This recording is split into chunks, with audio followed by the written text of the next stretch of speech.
This is a case of acute on chronic cholecystitis, and the attempt here is to show how we can make the dissection safer and more easier.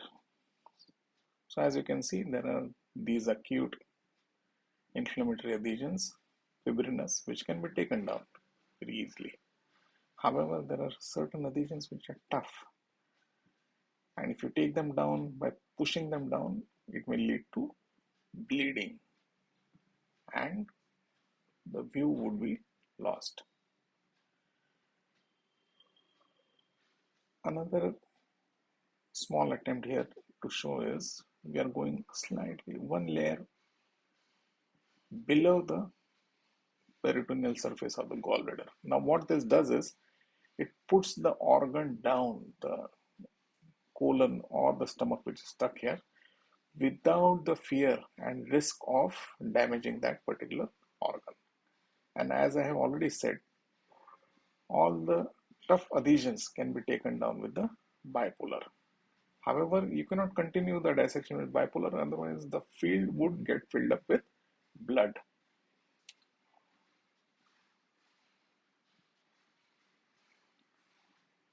So, carrying out the dissection inferiorly, you will see that we have reached a very smooth plane. There is no bleeding, that means we are in the right plane. And with the suction device, we can put down the region. And for the first time now, we'll be holding the gallbladder. Till this point of time, there was no attempt made to hold the gallbladder. And as I have already told you, we are going to use suction to take down the fibrinous adhesions, whereas the vascular adhesions should be taken down using a bipolar. This keeps the field very clean. You also know what structures you are going to cut. And whenever you are going to take these fibrinous adhesions, the bite should be small. Don't try to take a large bite, so that smaller mistakes may occur in the field and there are no larger mistakes. Let the cautery do its job. Once the bipolar work is done, replace it with a suction. And probably here you could be finding the cystic duct eventually. So make a mental note of what you're going to see here. All vascular adhesions we are going to take down with a bipolar. However, once that job is done, switch to the suction device. Now where we are moving ahead now, we are lifting the gallbladder off the liver. When we know that we have reached one particular step of dissection where we know the cystic duct and the CVD could be, now we can safely take the incision and develop the plane. And once this plane is developed, we can push the CVD down and lift the gallbladder up. That makes our posterior as well as anterior dissection much more easier and safer. Here we are trying to create a plane between the duct and the vessel which is anterior. However, there is no hurry. One should not go ahead and do everything with a suction. Neither should everything be done with a bipolar. What I'm trying to show here is, despite naming the two structures, I have not completed the dissection.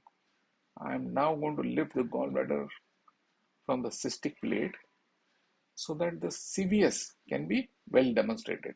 And whatever dissection we have done posteriorly has to be continued to anterior. And the grip on the gallbladder, you must have seen, was changed from the infundibulum to the body of the gallbladder. Once we know that these large structures are well delineated, I'm using a hemoclip to ligate this. Still, the dissection on cystic duct is not over, and those strong fibrinous strands we have taken with a bipolar.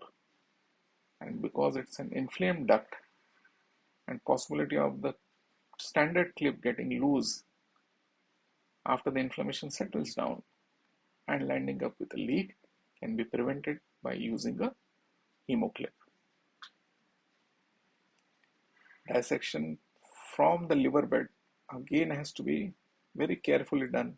Make sure you are in the right plane. Make sure you are seeing a very shiny surface of the gallbladder inferiorly. It wouldn't be prudent to go deep into the liver bed, especially if the blood supply to the fundus may be slightly compromised. It wouldn't be a big issue if you go perforate the gallbladder at this stage rather than lifting the gallbladder off with part of the liver cuff. So here you must have seen that there is a small perforation of the posterior wall of the gallbladder.